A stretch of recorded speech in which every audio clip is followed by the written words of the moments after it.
Local residents, I would say. We moved into the area, not Seaside, but Astoria, about 10 years ago.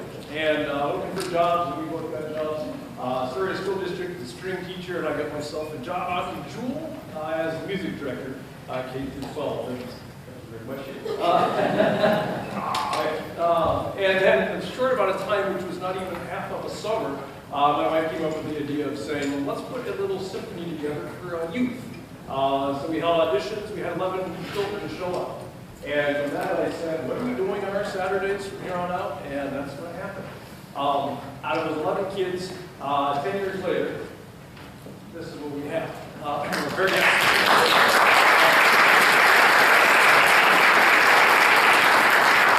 And out of those 10 years, what's very interesting about this ensemble, it is not like a lot of the other orchestras that you may come across. The youth was the number one reason my wife and I started this as teachers in the area, in the music area. One of the things we noticed about on the North Oregon coast was that youth didn't have many opportunities to perform music to this avenue. And so we thought to change that a little bit. And I think with the help, I know with the help of all of these adults included, and I know at this point a lot of these kids are helping the adults along. It's a really interesting partnership between the community. We have kids at middle school all the way up to a fairly old age in this group here. And it's awesome because it's very harmonious and it's very, very engaging for everyone involved. And most importantly, they're having fun. So, without further ado, 2 years ago, I'm going to have Alexander play a little. We make some kind of cheesy music trailers sometimes. I want him to play something that we started 2 years ago.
Thinking about my grandparents and how much you miss someone over time and what they mean to you. And so at one point, my wife and I had a daughter here about 3 years ago. I thought, from the standpoint of a female perspective towards her grandfather, I'd write about a memoir. And so in the very back there, on the table, in the middle of the table, there's the first book that we had. And I decided to set the story with the Columbia River Symphony attached to every single chapter of the story. And then last year we did a little competition in the school districts, a writing competition for stories as well as art, continuing involving the schools. And that's what comprises the second book. The third book, this concert is going to be very interesting. I'm going to be shutting up in just a few minutes and letting the story take place. There's 9 different stories. And my wife and I, one day, this is how it came about. I was watching with my wife Frasier. And I'm not a big Frasier fan at first, but we made it through the 9th season. And at one point, I know it's just television, but at one point, the father character was in the hospital, and his son was having an important surgery. And that surgery went wrong. And immediately, the hospital became a place of fear. It became a place of unknown. And when that happened, it was a little bit scary, And then the main character, the father, something happened. He changed his viewpoint, and he had a flashback about all the beautiful things that happened with his son in the hospital, his birth. What an absolutely beautiful moment. And that's something I'll never forget with our daughter. The second thing, flashbacks to injuries, broken bones and whatnot. It's a place of healing. And then the final one is all the family that came together, to hold hands, to cry, to be involved and cherish the memories and the moments of the individuals that are being healed at the hospital. And so I thought about all these different stories that I came across and put together, and I wrote one of them. I won't say which one. And you can look at it as a negative aspect. I'm going to ask you not to. The music will be sad at times. I want you to imagine the positives that come out of this. There's a youth in here, I believe 17 years old, with cancer, terminal cancer. But before he died, we'll explain what happened. And I want you to imagine what he has provided for our world today. He's no longer here. He has no idea what he has accomplished and lives he has changed. That's where I want this story to go. So, without further ado, we're going to begin Symphonic Stories 3, Colorful Memories. Welcome to today's concert, a gallery of inspirational memories colored for us by young visual artists. Every piece of music presented by our musical artists is a song from the heart of a real person who we may have had the opportunity to meet in person or only as we imagine the stories and messages they have left us through their lives and their music.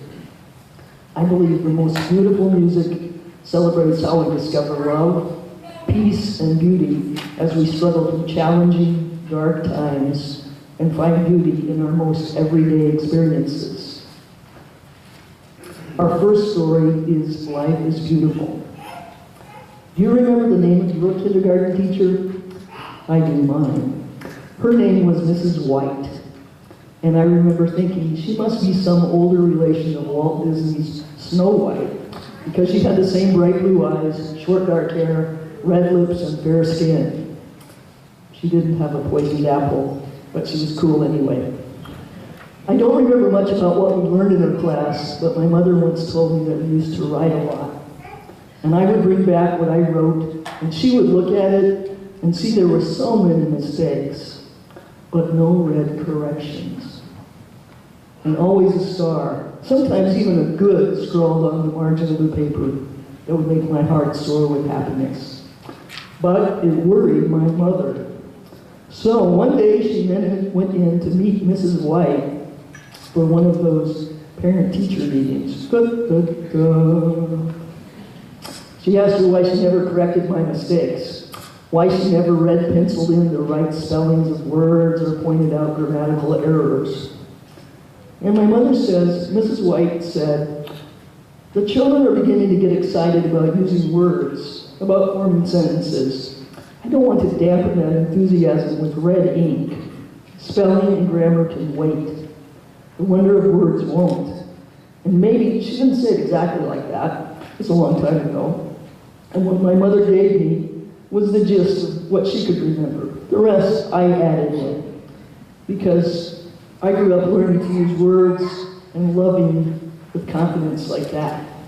And it occurs to me that if Mrs. White had used her red pen more, I probably wouldn't be telling you this now. Which is kind of obvious, but also kind of not.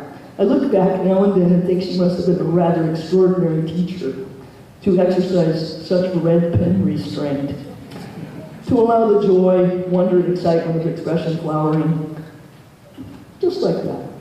Because to bloom is better than not to bloom, and a bud once nipped never opens. May we all be so kind. I used to misspell beautiful a lot. Never could quite remember that the E went before the A. It exasperated my teacher in high school, no end. If I was going to employ the word with such lavishness, she figured at least I could do the spelling right. Eventually, the E's and the A's settled into the right places of their own accord. I'm glad I didn't wait on them, though. Pretty is easier to spell, but it doesn't hold you in as much meaning as beautiful. And thanks to Mrs. White, I had no qualms about writing what I meant, even if I couldn't spell it right. Because life isn't pretty, it is beautiful. The original Disney and the Beast, Beauty and the Beast, had a minor character called Chip. Now, Chip was a broken talking teacup, kind of like in my kitchen. He was a brave little soul who, despite his size and defects, saved Belle, the beauty, and the Beast from being trapped and in danger. We are all just a little bit broken and capable of rising to the best of ourselves, more beautiful than pretty.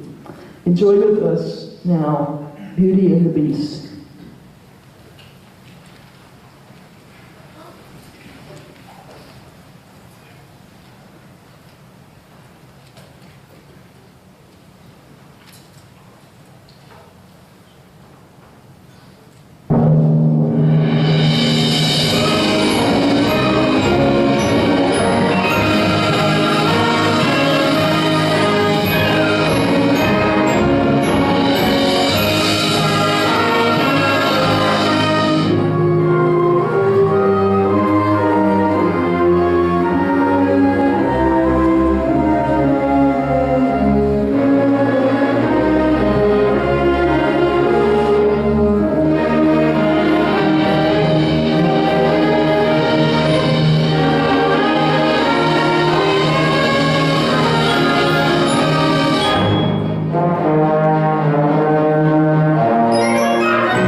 Our next musical story is called Running the Race to Win It. This is about Derek Redmond, a young British runner. It isn't a name that conjures up memories of Olympic gold medalists. In fact, his efforts at the Olympics were officially recorded as race abandoned. But it's Derek who defines the essence of the human spirit, and his determination to finish his own race won the hearts of fans. His moment of Olympic courage has been viewed over 1 million times in the past 25 years. Derek skyrocketed to fame by shattering his country's 400-meter record at age 19. He was an excellent athlete and demonstrated his world-class speed for several years in numerous track events. Derek faced painful injuries and 5 repair surgeries on his Achilles tendon to qualify for the Olympics.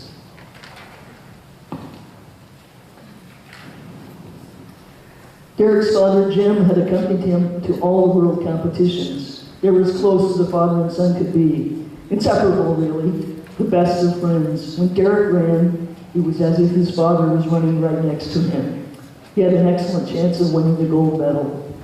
Jim was a sports dad who changed his whole life for the sake of his son. He changed jobs. He moved to different cities to find the best training for him. He used much of his own money to finance Derek's training. He'd gotten up on countless mornings, rode his bike alongside Derek as he ran, timing him and encouraging him. Jim was there during Derek's numerous operations and had dedicated his life to helping his son complete in the Olympics race.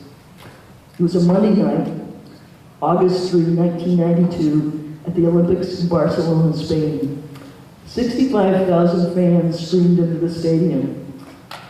Tuning in from England were Derek's mother and pregnant sister. As race time approached for the semifinal 400-meter heat, Derek's dad headed up to his seat at the top of the stadium.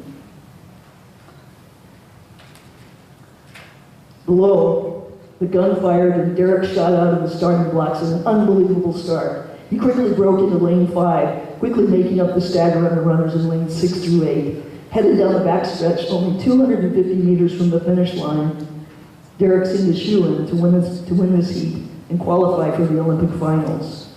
He was on a world record time as he saw the finish line while rounding the turn into the backstretch. Suddenly, Derek heard a pop, followed by a shooting pain that ran up his leg. His Achilles tendon had just torn. His face turned ashen, his leg quivering. Derek began hopping on one leg, then slowed down and fell to the track. His face contorted in response to the physical pain he was feeling. He grabbed his leg and rolled around on the ground. Those who were in close proximity heard him scream out in agony. All the years, the sweat, the pain, the sacrifice, all of his training had come down to these few minutes in time, and then this had to happen. Lying there, Derek looked at all the other racers streaking far ahead of him. There was absolutely no way for him to catch up. The dream was dead. At this very second, he had a choice to make. Was he going to accept his fate and give up, which would have been perfectly understandable, or was he going to go the distance and finish the race? In agony, Derek struggled to his feet. He began to hop and limp the best he could around the track, giving it everything he had to reach the finish line. Quitting was not part of his vocabulary. The stunned crowd couldn't quite believe what they were seeing. Gradually, they realized that Derek was not dropping out of the race. He was limping on the track, not in defeat, actually continuing on one leg in a fiercely determined effort to make it to the finish line. One painful step at a time, each one a little slower and more agonizing than the one before, Derek limped onward. The crowd began to cheer for him. The fans rose to their feet and their cries grew louder and louder, building into a thunderous roar. Fellow competitors, family, commentators, fans of all countries were immediately won over by Derek's determination.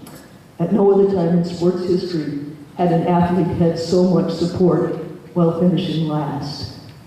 Through the searing pain, Derek heard the cheers, but as he said, I wasn't going for the crowd, I was doing it for me. Whether people thought I was an idiot or a hero, I wanted to finish the race. I was the one who has to live with it. The television cameras had been focused on defending Olympic champion Steve Lewis as he won the race.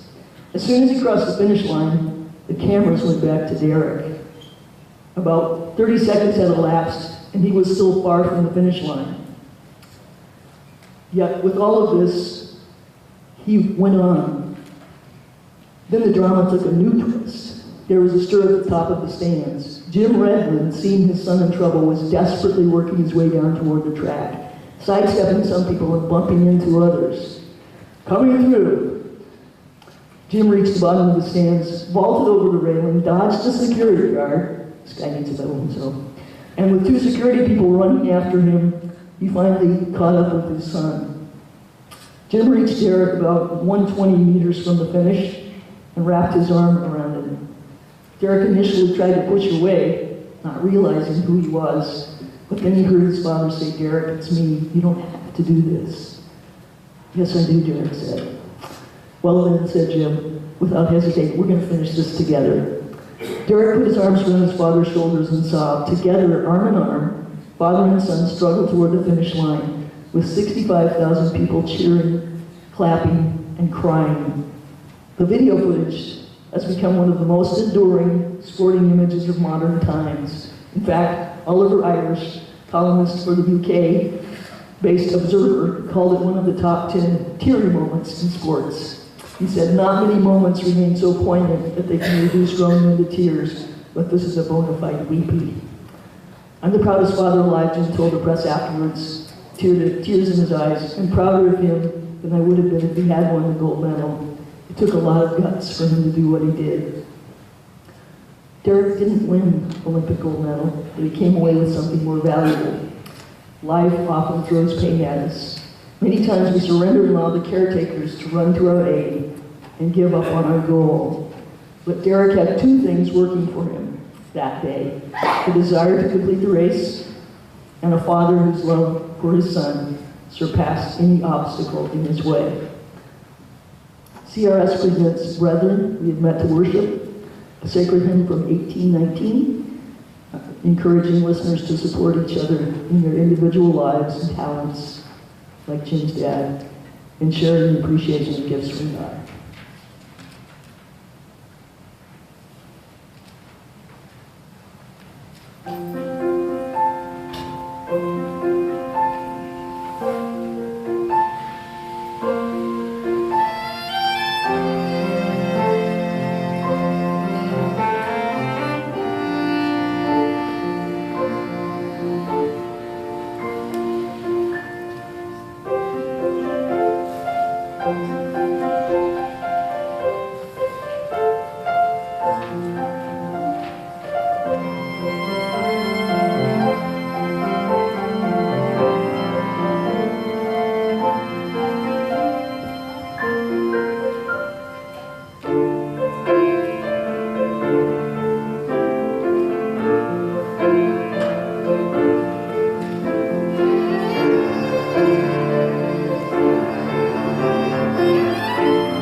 The soundtrack of your life. The late Dick Clark once said that music is the soundtrack of your life. At any given moment, hearing a familiar or favorite song can take you back to a particular time and place in your life. It could be the song they played for the first time when you danced with your spouse, or the classical piece your child rehearsed on the piano over and over and over. In just seconds, hearing a piece of music can evoke the most powerful of memories. We're going to have a short video on how this is being used in a nursing home situation.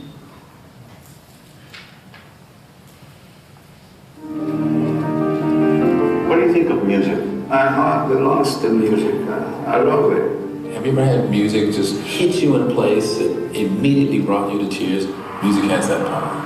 Music connects people with who they have been, who they are in their lives. Because what happens when you get old is all the things you're familiar with and your identity are all just being peeled away.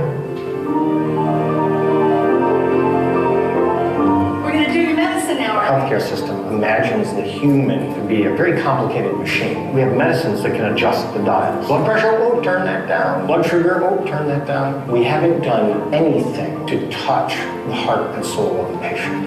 One resident that Billy opened her eyes, she didn't respond. Knew her for 2 years. Once we put the iPod on her, she started shaking her feet. She started moving her head. It was amazing. Music has more ability to activate more parts of the brain than any other stimulus. Who am I? Who am I? Your daughter. By exciting or awakening those pathways, we have a gateway to stimulate and reach somebody who otherwise is unreachable. It can't get away from me if I'm in this place. It takes me back to my school days. Oh God, that's beautiful. Does it make you happy to sing for us? Yeah. I'm crying. Every human being needs stimulation from the outside, from little babies to old people. American culture is wrong. There is actually life beyond adulthood. There's the opportunity to live and grow and become elders. The aging that we experience holds in it very important learnings and lessons. There is no pill that does that.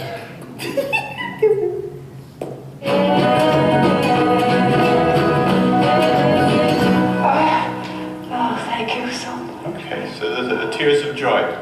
I thought you were going to grow wings. I was trying.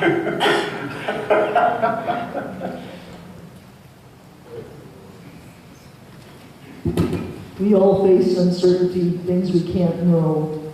Our next song, Echoes of Heaven, takes us to a place where we can hear our connection to life without having to understand words. Beauty and peace is all around us, and we only have to listen with our hearts, like we would in a forest of bird songs or in a baby's nursery.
Our next story is The Lion and the Sheep.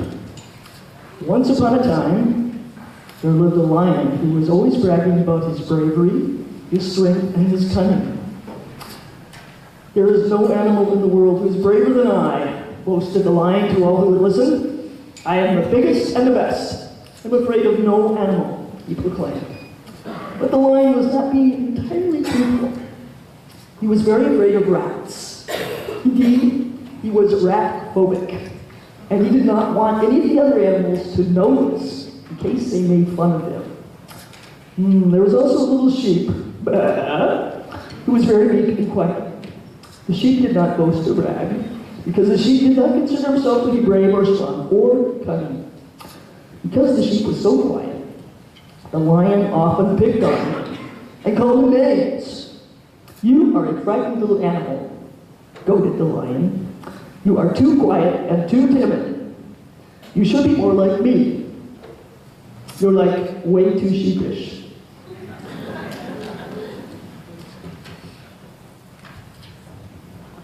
One day, when the sheep was walking through the jungle, he heard the lion screaming at the top of his voice. Anybody have hearing aids in here? I don't want to do that one for you. Help me, help me. Actually, that was only double 14. Help me, help me. Better? The little sheep ran in the direction of the lion's desperate cries for help until he found the mighty beast clinging to the lowest branch of a tree in a small clearing. "Help me, little sheep," pleaded the lion. "What is wrong? Bad day?" asked the sheep as he looked on the ground to see what had frightened the lion in such a way. "Rats!" exclaimed the lion, and with his tail he pointed towards the ground where there was a family of rats searching for food at the base of the tree. The little sheep trotted up to the rats and gently pushed them away from the base of the tree. "Run along now," said the sheep. "You are scaring the lion."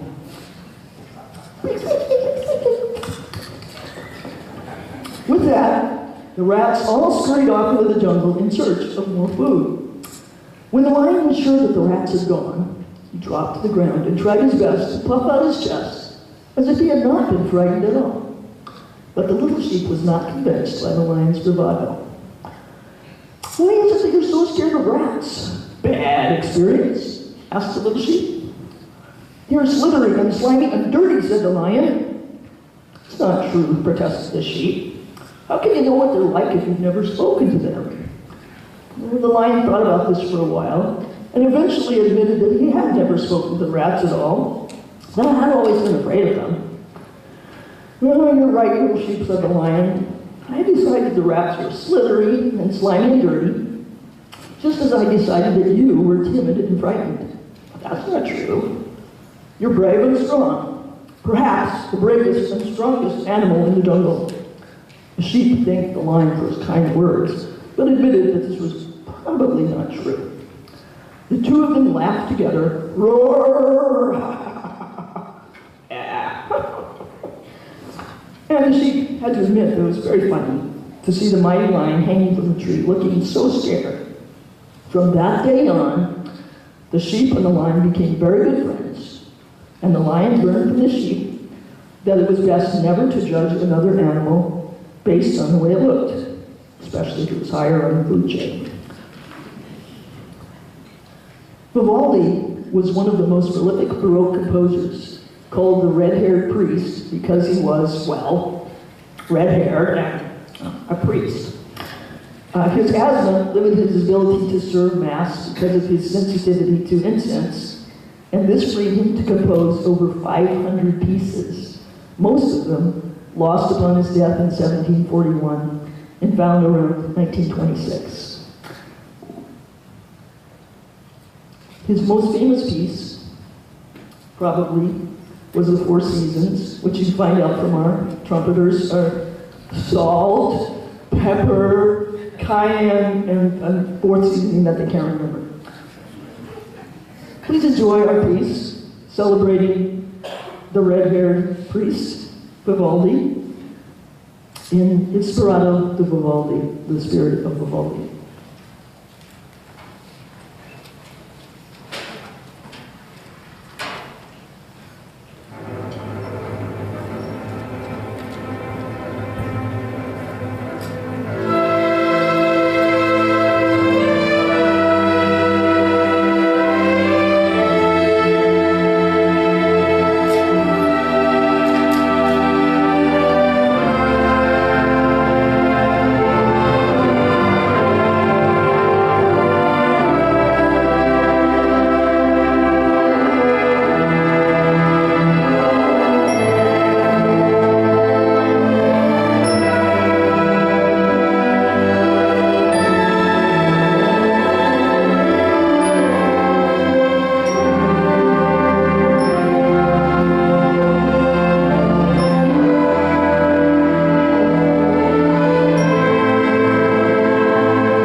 Our next story is Daddy's Hands. I awoke in the night to find my husband Marty gently rocking our baby son Noah. I stood for a moment in the doorway, watching this amazing man with whom I was so blessed to share my life, lovingly stroked Noah's fat pink cheeks in an effort to comfort him. I felt in my heart that something was seriously wrong with Noah. That was one of several nights Noah had been up burning with a high fever. Tears filled my eyes as I watched my beautiful husband move Noah's little cheek up against his own chest so that Noah could feel the vibrations of his voice. Noah is dead. Learning to comfort him has brought on a whole new way of thinking for us. We relied on our voices, a soothing lullaby, audio toys, and music to comfort our other children. But with Noah, we needed to use touch. His soft blankie, sight, the feel of our voices, and most importantly, the use of sign language to communicate emotions and a sense of comfort to him. My husband made the sign for I love you with his hand, and I saw a tear roll down his cheek as he placed Noah's tiny, weak hand on top of his. We'd taken Noah to the doctor more times than I can remember. It had been a week and a half, and Noah's fever remained very high and very dangerous despite everything the doctor or we tried. I knew in my soul, the way only a mother can know, that Noah was in trouble. When morning came, we called the doctor and were told to bring him in again. The drive to the hospital in the neighboring town seemed surreal. I couldn't focus on anything, couldn't think, couldn't stop crying. My husband reassured me that he felt in his heart that Noah would be okay. We admitted Noah and were taken to his room right away. It was a torturous night, filled with horrible tests that made my son's tiny little voice echo through the halls as he screamed over and over. I felt as if I were shattering from the inside out. My husband never wavered as he comforted me and Noah, and everyone who called in to check on Noah. He was a rock. When the first batch of tests were done, the nurse informed me and us that a spinal tap would be performed soon. Meningitis was suspected. Our hands intertwined and we held our son, the love of our life. A short time later, the resident doctor came in. He told us that Noah's first results were back and that he had influenza A. No spinal tap needed. Noah would recover and soon be back to his zesty tornado little self. And Noah was already standing up in the hospital crib, bouncing like he was on a trampoline. Marty and I grinned at each other through our tears and waited for Noah to be released from the hospital. Finally, in the middle of our night, our own doctor came in and told us it was fine to take Noah home. We couldn't pack fast enough. A few days later, I was cooking dinner. Noah was healing, slowly but surely. I felt at peace and knew my husband was the greatest father I could ever want for my children. I peeked around the corner into the living room and chuckled at the picture I saw. There was my husband sitting in his daddy chair, Noah in his lap. They were reading a book, Dad taking Noah's teeny hands to help him form the signs for the words in the book. They both looked up and caught me watching them, and my husband and I simultaneously signed, I love you, to his daddy. I watched with tears as my husband carefully helped him form his tiny fingers into the sign with his own gentle hands. Lullaby for PJ celebrates the gift of new life and the amazement of parenthood, as we recognize how wonderful and fragile life is. Thank you to our percussionists for this song that brings us the beauty of a lullaby who can first hear from the womb.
Our next story is especially difficult to hear. It doesn't end as we would hope, but it ends beautifully, thanks to a young fellow named Zach Sobiek. This performance is being recorded in his honor for his family. If you can, we encourage you to make a donation to Zach's fund online at childrenscancer.org, or make the world better by some community volunteer effort, or just sharing a smile with someone else. This story is called Clouds. Zach Sobiek, 18-year-old teen from Stillwater, Minnesota, was never far from his friends or his guitar. Upon his diagnosis of terminal cancer in May 2012, Zach turned to music in a big way, writing and performing songs as a way to say goodbye, at first to his friends and family, and then to the world, when millions who became affected by Zach's heartfelt lyrics and irresistible positivity in the face of adversity. Zach was a smile with a bright young man attached to it. When Zach passed away on May 20, 2013, his fans pushed his song, Clouds, up to #1 on iTunes, Spotify, and Billboard charts, a fitting tribute to a remarkable young man. That song has now been heard over 1.5 million times on iTunes. Zach bravely battled osteosarcoma, a rare bone cancer, with which he was diagnosed at age 14. As the disease progressed, doctors had no more effective treatment options to offer him a cure. Still, Zach decided to live like he'd always lived, with a smile on his face, embracing every day with hope and joy. In collaboration with sarcoma expert Dr. Brenda Weigel, one of Children Cancer Research Fund's chief medical advisors and Zach's primary doctor, a multi-phase research project is now underway. The project has brought together an A-team of scientists with outstanding records of achievement in sarcoma research, including a veterinarian who treats canine patients with osteosarcoma. The partnership with Children's Cancer Research Fund allows 100% of donations made to Zach's fund to go directly towards research. Cancer may have taken Zach too soon, but his spirit remains a beacon of light and benevolence in a world that sometimes weighs too heavily. He's received several prestigious awards posthumously. His video for Clouds was awarded an Upper Midwest Emmy Award. Katie Couric presented him with the Dreammaker Award, Children's Cancer Research Fund's highest honor. His fund for osteosarcoma research keeps growing, now at more than $700 million. He will continue to inspire his family, his community, and his fans to continue to help the children of tomorrow who learn that they have osteosarcoma. I'd like to read you some of the lyrics Zach wrote for his song Clouds, then we'll listen to his video together.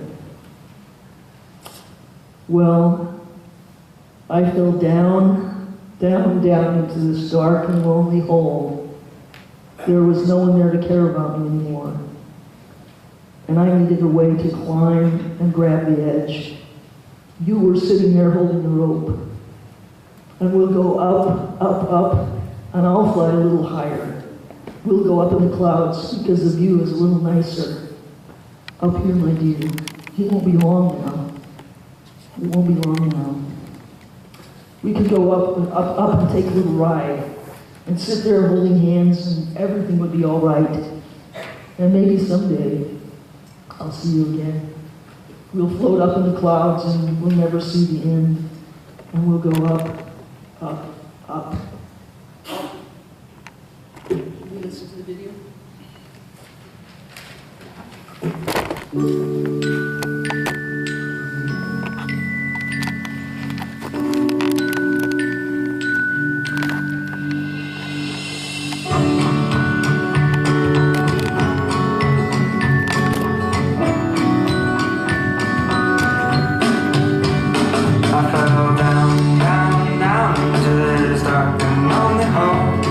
There's no one there to care about me.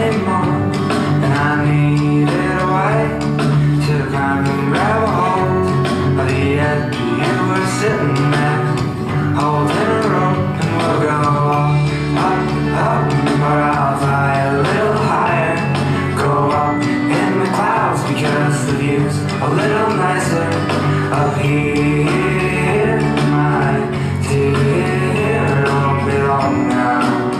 It won't be long now. I wanna get back on land, but I'll never get my chance. Be ready to live until the earth's right out of my hands. And maybe someday we'll take a ride, go up, up, up, and everything will be just fine. We'll go up, up, up, but I'll fly a little higher. Go up in the clouds because the view's a little nicer up here, my dear. It won't be long now. It won't be long now. If only I had a little bit more time. If only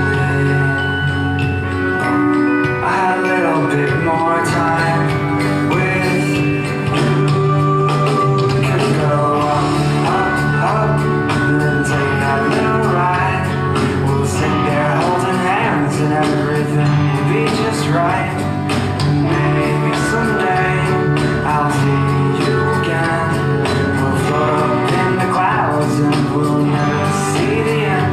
We'll go up, up, up, but I'll fly a little higher. Go up in the clouds because the view's a little nicer up here, my dear. It won't be long now. It won't be long now.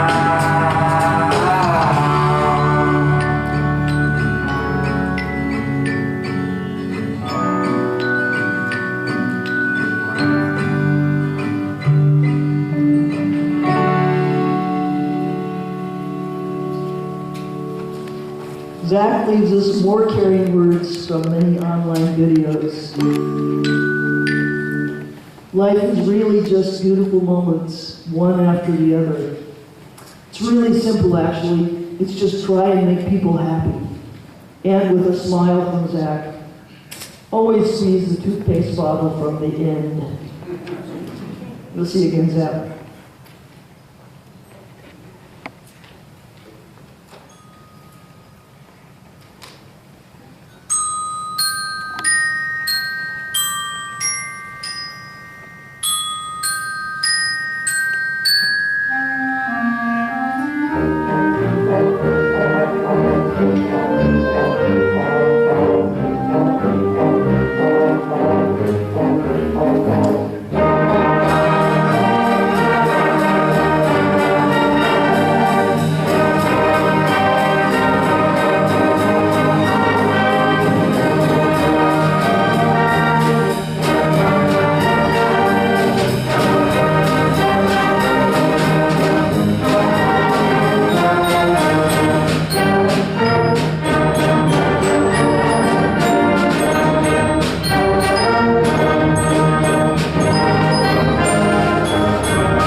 wild poppy seeds, and blessings from a stranger. It's been a lovely day, an early glimpse of spring. In our front area, tubs of daffodils are coming alive already, and purple crocuses are not far behind. It's good to share our acts of kindness here, at least some of them, to inspire each other. So I'll note a couple of the ordinary ones, which are, of course, extraordinary. First, I took my packets of wild Welsh poppy seeds over to a sad little patch of leftover ground in our neighborhood, a spot left behind by the builders who constructed a huge condo on the hill behind us, without ruining the park preserve that's also on the hill. And for that, I'm very, very grateful. We tried to get the development to be smaller and leave space for a friendly neighborhood park in the middle of things. But that didn't happen, despite all of our meetings and protests, lengthy petitions, and newspaper coverage. So, there's this little abandoned space, and I went out early and sowed my seeds, happily in the right type of soil, at just the right time of year. For a couple of years now, I've been what my daughter calls a guerrilla gardener, sowing wildflower seeds in various desolately neglected spots around town. And what a joy in previous years to see a flower in bright country colors, red and orange poppies, yellow cosmos, purple of foxglove, where only tiny slivers of brown field strewn with litter would have been. Sometimes the seeds don't take, and that's disappointing, but successes make up for that. Fingers crossed, the poppies find a nice home this year and grow proud and strong. After that, I took my poodle pal for a long walk and play on the beach. I gave her extra time to enjoy her little games with rocks and seaweed. There was a woman of some 60 years of age begging by the doorstep of a closed shop. I went over to her, offering her some of our croissants, which she was pleased to take. I tried to find her name. Her English was not good. Doinia or something like that is what I heard. I told her my name. We shook hands. I asked where she lived and had to gesture sleeping on a pillow with the roof overhead, and she finally got it. She pointed to an old building where people rent rooms. I always carry with me cards with messages and a couple of bags for street people if I moved to give them out, and I did feel moved in this case. I gave her a silver gift bag left over from Christmas, but it's not silver like real Christmas stuff. Inside of which was a dark chocolate bar, a jar of peanut butter, a can of baked beans, box of soap, 2-pound coin, pretty washcloth, and a packet of tissues. Not terribly exciting or helpful perhaps, but at least something. She seemed very happy. She made sounds that sounded with her gestures like a blessing and a prayer. And I did as she did, put my hands in the prayer position, bowing at her slightly as I learned in Buddhist services. From her rosary, I would gather she's probably Catholic, but it didn't matter. And we understood each other well enough. She was blessing and thanking me, and I was blessing and thanking her.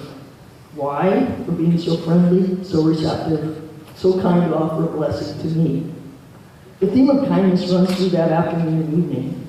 In a moment, I'm phoning back on a very ill, possibly terminally ill friend. I like to keep up with her and discuss what's on her mind. And then it's off to visit a fellow in another town who doesn't have many visitors and invited us over for a meal. We asked if we could help bring something, so we're duly bringing a meaty casserole and cauliflower cheese. We won't stay long, but I'm sure it'll be an interesting visit. I enjoy having shared meals with friends. However, as I'm currently rather sick in the mud and want to stay home, truth be told, it's stretching my comfort zone getting out, taking public transport, visiting another home. Sometimes that's easy for me, but the winter doldrums make it harder. So I will do it, and at heart feel good about it. We'll all be helped by some social time. Wish you could come along. I'm feeling very blessed. Anything we give with love is a treasure. Our strings present Largo from the New World Symphony.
Our next story is the wall outside the window.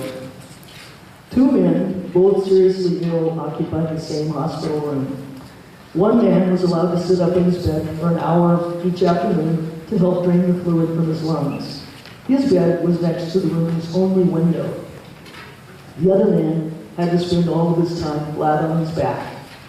The men talked for hours on end. They spoke of their wives and families, their homes, their jobs, their involvement in the military service, where they'd been on vacation. Every afternoon, when the man in the bed by the windows could sit up, he would pass the time by describing to his roommate all the things he could see outside the window.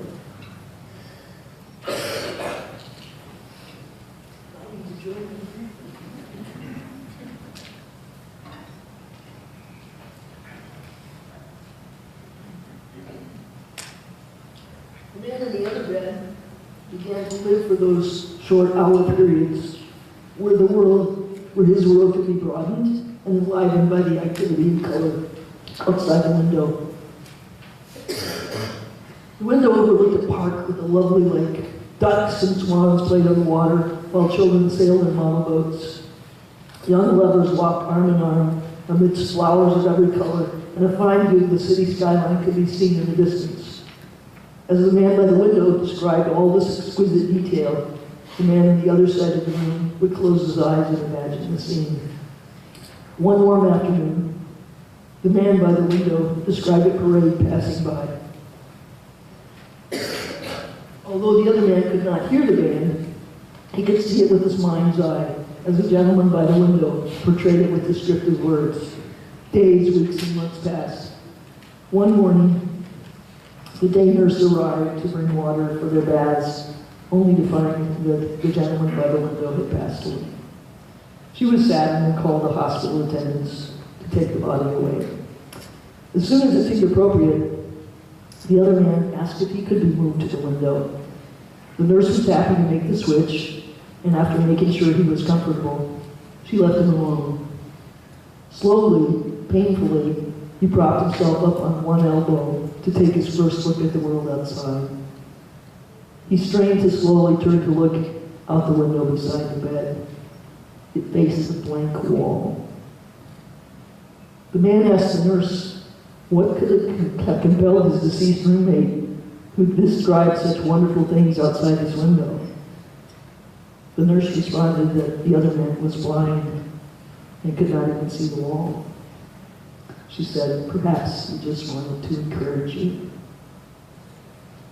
Encouragement is a kindness we give that we also get back every time we get it. It never comes back to us without a plan. My parents in country church taught children a simple song of encouragement, love, and protection. Jesus loves me, this I know, for the Bible tells me so. Little ones to him belong, they are weak, but he is strong. Yes, Jesus loves me. Yes, Jesus loves me. Yes, Jesus loves me. The Bible tells me so. Our next song, Jesus Loves Me.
a fawning memory, similar to a snowflake or a white seed parachute from a dried out dandelion blowing in the breeze until it finally finds a resting place on the ground. Life and its differing circumstances choose to pair situations together.